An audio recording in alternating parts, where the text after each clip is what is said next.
I'm here with John Bush to talk about his legacy, his time spent with Anthrax, a decade. Well, you know what? I not even realized it was a decade. The time flew while you I, were there. technically, it was like just under 13 years, to be honest. But Yeah, a decade, 13 years, give or take a month. We're close. yeah, right. We're close. We're close. You are. Um, Before we talk about the shows that you're going to be doing, I want to talk a little bit about each of the records because it was so hard for me to narrow down the questions to ask you because I have so many questions. But Uh, before I even ask you questions about it, I got to admit, I hate it. I absolutely hated Sound of White Noise when it came out. It was, I bought the CD. I went home. I was a kid. I was a teenager when the album came out. I went home. I put it on my CD player, and I was like, I just wasted my money on this shit. I hate it. Whatever. Like, I just absolutely hated it. Fast forward to a much wiser age, and a much older self, and it's one of my favorite Anthrax of albums of all time. That record, I did not give it its due time, and I did not give it its due recognition when it came out. I'm not quite sure why at that time, but now, as an older person, as someone who can really appreciate music in general, I love that record. So I want to start off our conversation by apologizing to you for being a complete dick, not to you because you were not around, but a dick to the record, and now definitely being able to appreciate that album. Funny. Yeah, well, I mean, I believe it or not, there's a lot of records that at first listen I didn't like. I remember Judas Priest Stained Class. I bought it because I knew they were this cool band, and we were really kind of honing in on them as fans. And I bought that record, and I didn't like it right away. I don't know why. And then, of course, as years went past, and not too long after that, actually, it became, of course, one of my favorite records by them, if not the my most favorite record from them. So it happens. I think sometimes records that are a little bit more like sophisticated, if you will, that it takes a little deeper thoughts to get into them because maybe the music's not so simple. Those are records that actually takes time for you to really actually appreciate. And then as time goes on, you really do appreciate it. So that's not really that surprising to me. So let's talk a little bit about how everything got started. Who gave you the phone call when the time came for you to join Anthrax? John Zazula.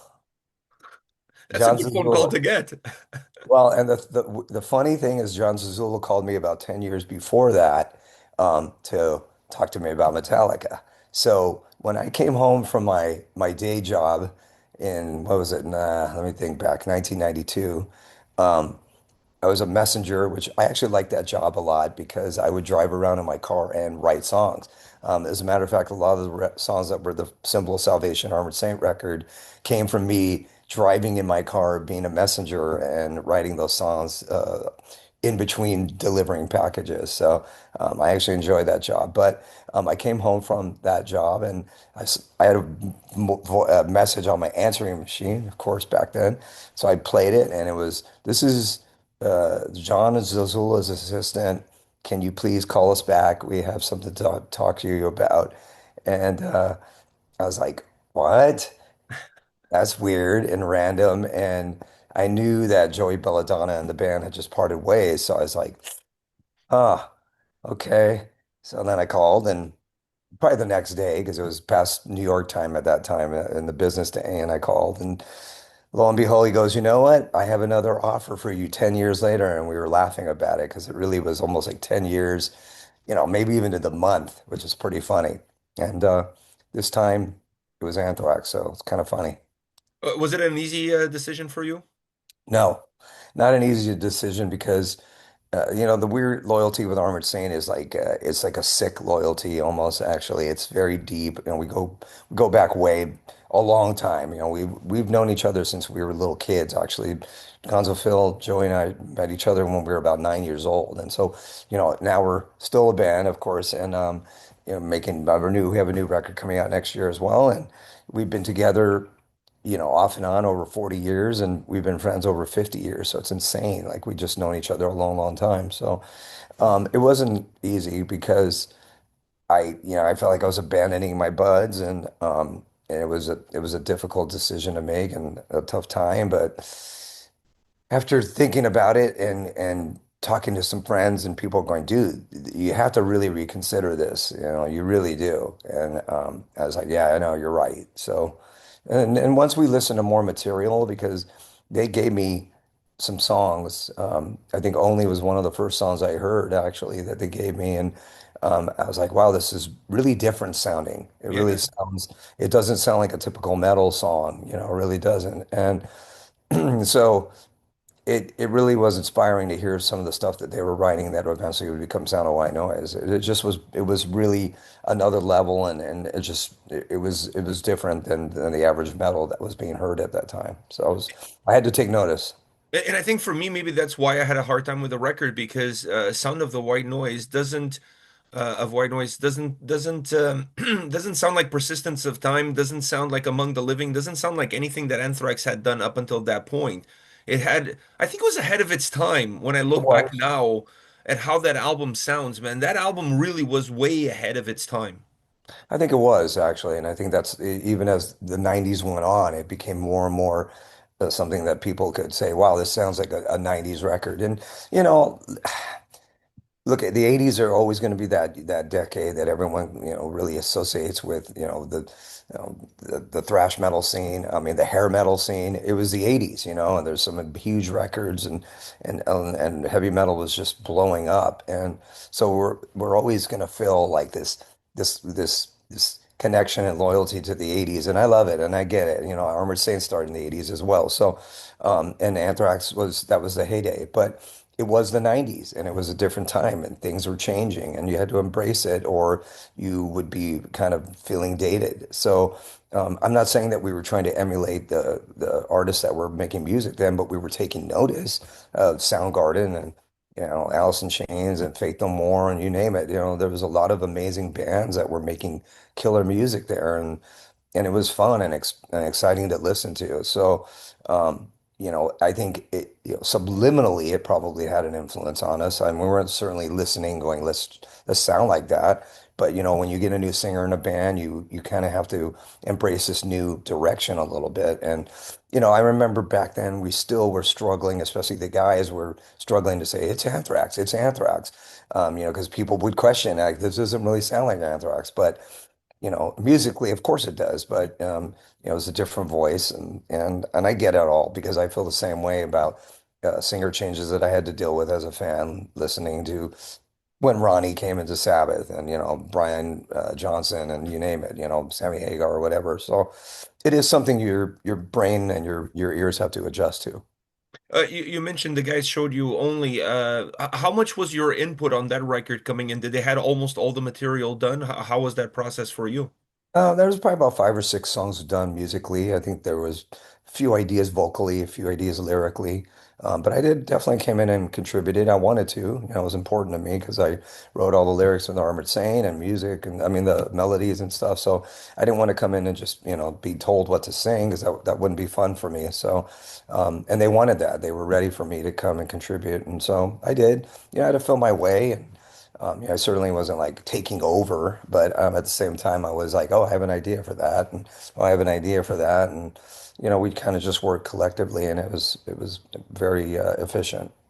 Was that album more challenging in a way than, for example, Stomp 442?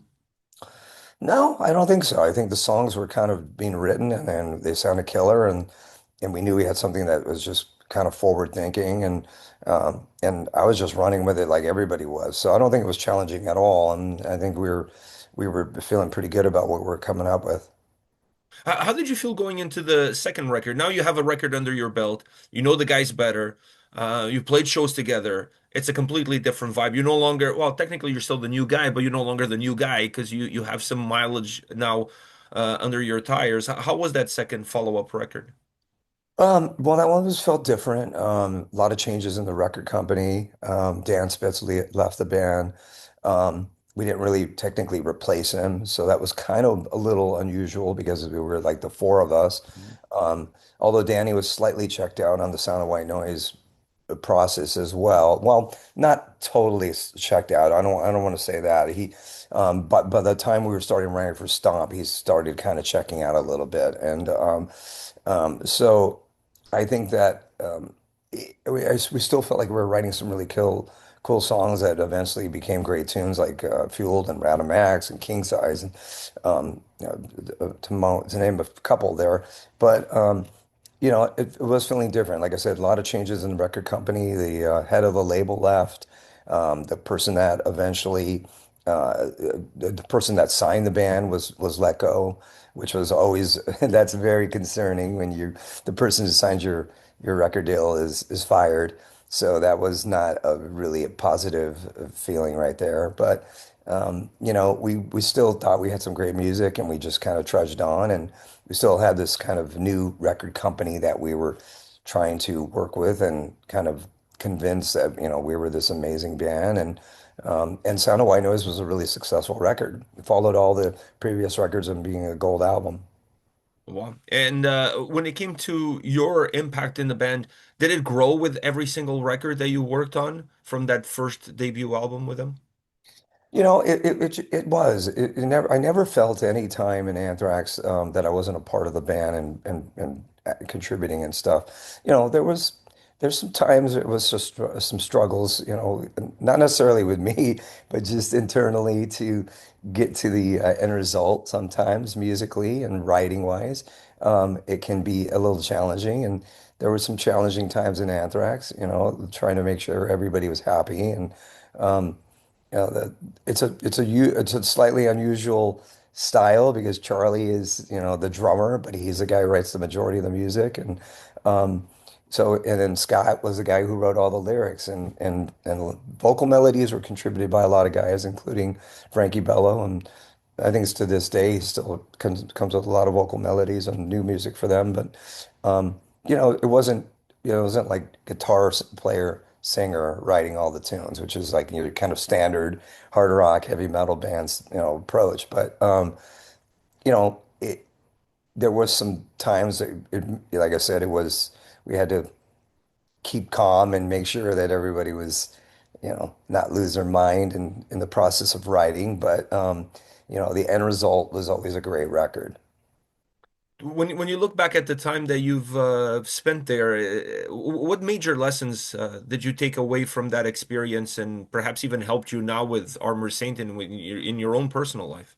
Well, I think the thing I always say about Anthrax and the guys, Scott, Charlie, and Frankie, is that they're always willing to take chances musically. They're always willing to stick their neck out and go, let's do this. And that was before I was in the band. I'm the Man was like a huge, just big step for them to say, let's do this. And they felt like it was something that I wasn't there, but they felt like it was something that would felt right along the lines of what they do as a band and what they're willing to do and what feels comfortable. And so it was always like that. And I really admire them for that because, a lot of bands, especially in metal, they kind of won't waver the boundaries a little bit. They're like, this is what we do, this is our style, and that's what we do. And it's Anthrax never felt those boundaries. The boundaries were like here, and they just if there were any at all. And I think they always felt like this is something that we like, and so we're willing to do it because we can do it and we know we can.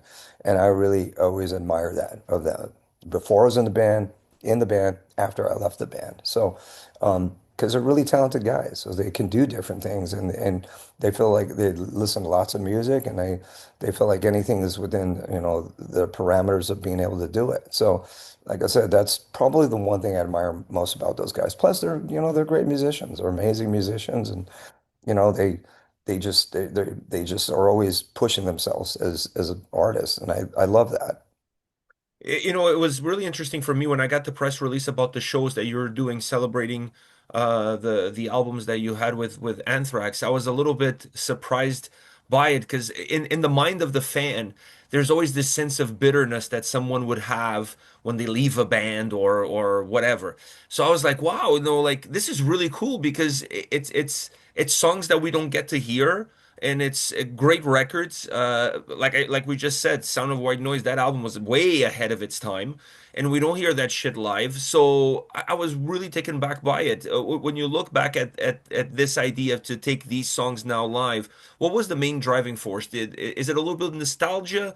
Is it a little bit paying tribute to that part of your career, to that part of the legacy of the band? Yeah, Pedro, I'd say all of it, really. It is a little nostalgia for sure. Those records are now 20 to 30 years old. So that's definitely nostalgia. Um, they don't play the material. I mean, pretty much the only song they really have played since I've left is Only. And that was, maybe I don't know how many times, but just really that's the only song. Um, so it's really a way to honor those records and say, you know what, if I don't, I've been talking about this for a while, by the way, but it's like if I don't do it, I mean, they're really going to just become like almost extinct, if you will. And so why not? I mean, it's a part of my career that I'm really proud of, and I think they are too. I just think that there's sometimes, there's some diplomatic circumstances where you can't like, they don't, they just, they want to keep peace and I don't think Joey's too keen on playing some of these tunes and I get it. I really do. Like they've made a lot of old records and they've made a lot of new records and I think they have a new record coming out next year of new material. So, they have enough material where they're like maybe they don't want to go there or maybe he doesn't want to go there, whatever it is. But, the reality is we made these records and they're there and if I don't acknowledge them then like I said, they're going to just kind of fade away. And I want to do that. I'm proud of them, and I want to play these tunes because I've been singing them lately, and there's some really great songs. So it's been really fun to practice by myself for now, and there's just some great tunes I think people will be excited to hear. So I think it's all of that. It's paying tribute to those records. It's a little nostalgia. It's honoring something that's kind of hasn't been heard in a long time. So, and these songs sound really fresh. I think they're going to sound killer live. You have quite a bit to choose from when it comes to a set list. So are you going to give equal amount of time to each of the records, or is there one record that you're going to pay a little bit more attention to? Pretty equal. I think a couple might have a couple more songs than the others, and I won't say which ones yet. But yeah, I mean, like I said, I want to get into some deeper tracks. I don't want to just play the obvious songs. Of course, you're going to play the obvious songs, but I want to play some deeper tracks too, because I think um, some of these songs we may not even played live at all before, so it will be fun to play them and.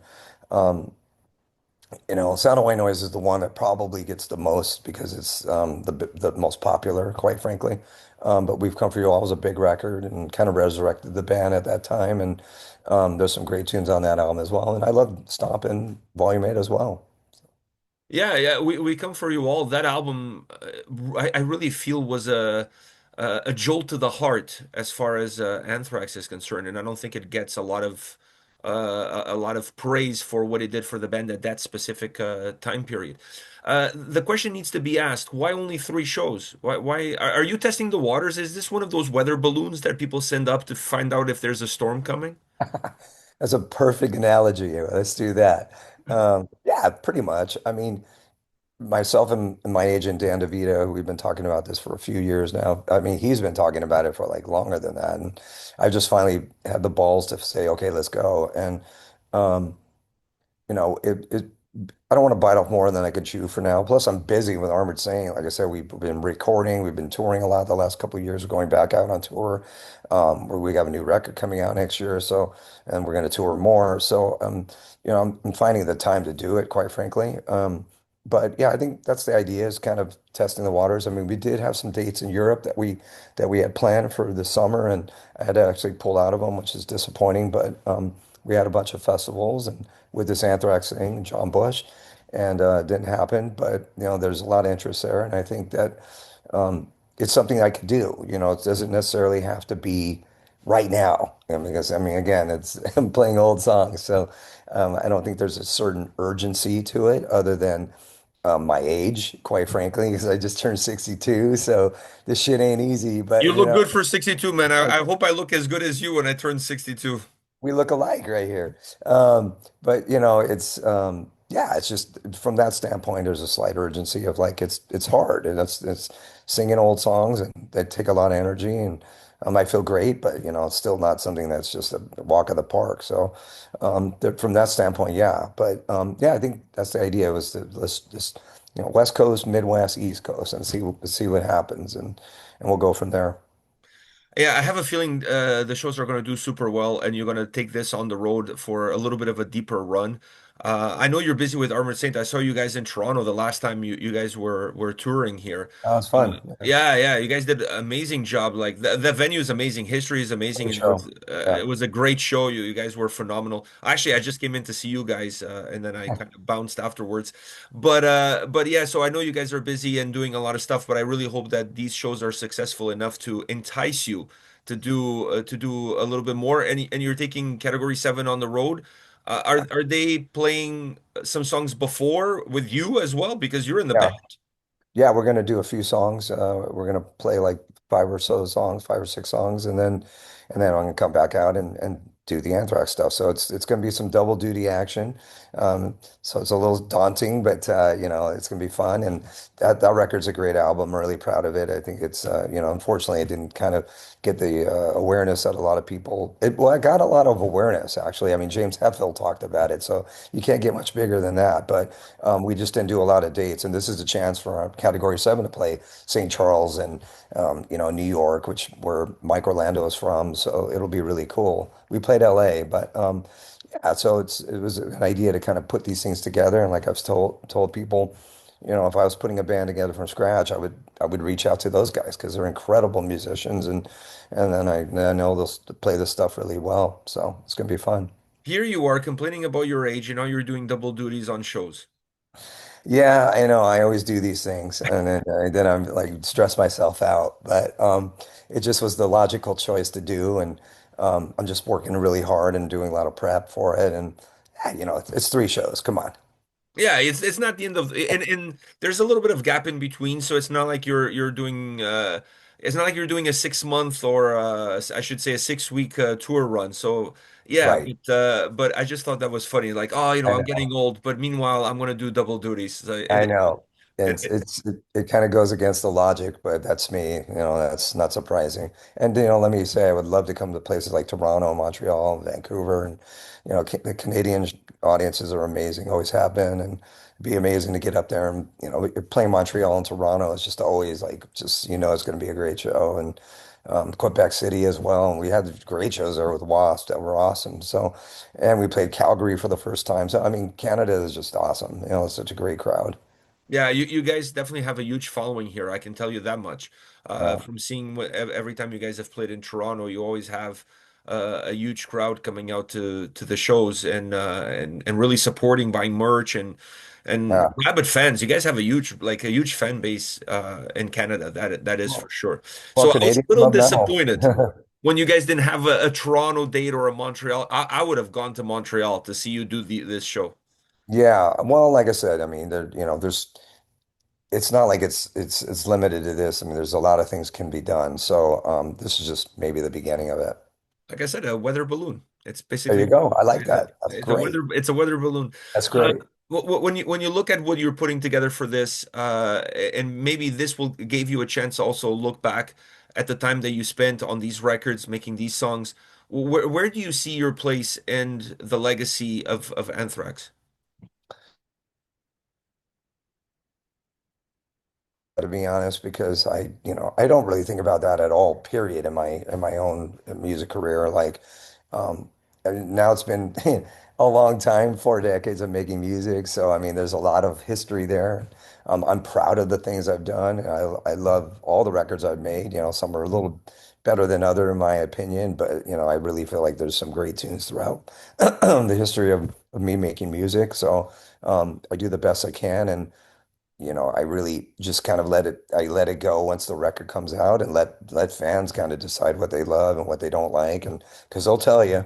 And you know, with Anthrax, I was there. I was there in the 90s, and it's just the way it is. It's the fact. And I believe we made some really cool records. We struggled with some things. It was changing of the guards and times and new decade, and we didn't have the best luck with record companies. Although Nuclear Blast did a great job for We've Come For You All when we came back out with that in Europe in particular. But like I some of the business things that maybe I've dealt with Saint for years, and sometimes it's just hard. I mean, Metal Blade has been amazing for Armored Saint through the years, but it's you know how records are received and how people view them, and I can't really worry about those kind of things. I just do the best I can and try to be the most unique singer that I am, and make music that's real passionate and heartfelt, and write lyrics that are creative, and you know I really am just an old school soul R&B singer in a heavy metal guy's body, and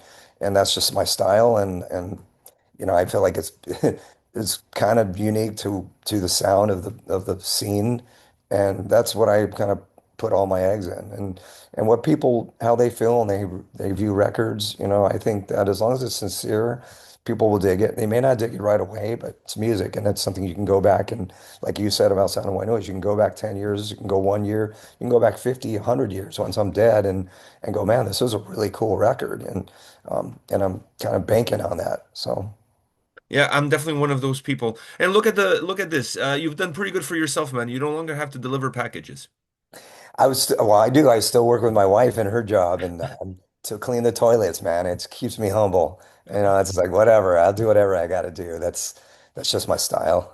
You come across as a very humble person even when you're on stage performing. I get a vibe from you of being just someone who's super down to earth, like super cool guy. Like I said, I've seen you with Armor Saint a bunch of times, and I've always gotten this just the guy next door, like the guy you see cutting the lawn next door that says good morning to you, That and is.